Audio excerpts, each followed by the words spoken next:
About 10 days after 9/11, I went through the Pentagon and I saw Secretary Rumsfeld and Deputy Secretary Wolfowitz. I went downstairs just to say hello to some of the people on the Joint Staff who used to work for me, and one of the generals called me and he said, "Sir, you got to come in. You got to come in and talk to me a second." I said, "Well, you're too busy." He said, "No."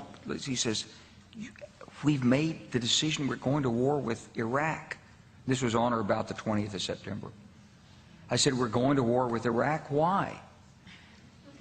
He said, "I don't know."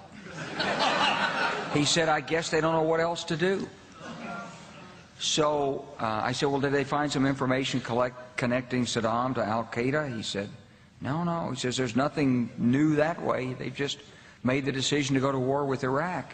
He said, "I guess it's like we don't know what to do about terrorists, but we've got a good military and we can take down governments." And he said, "I guess if the only tool you have is a hammer, every problem has to look like a nail."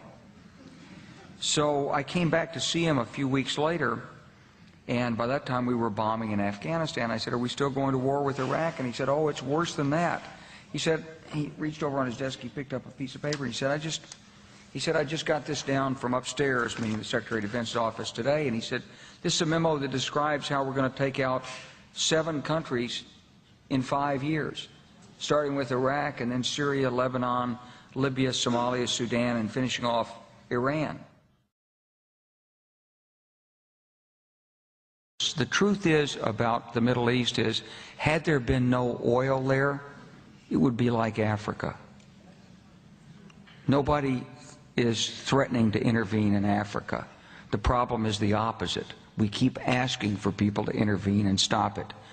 And there's no question that the presence of petroleum throughout the region has sparked great power involvement. Whether that was the specific motivation for the coup or not, I can't tell you, but there's always been this attitude that somehow we could intervene and use force in the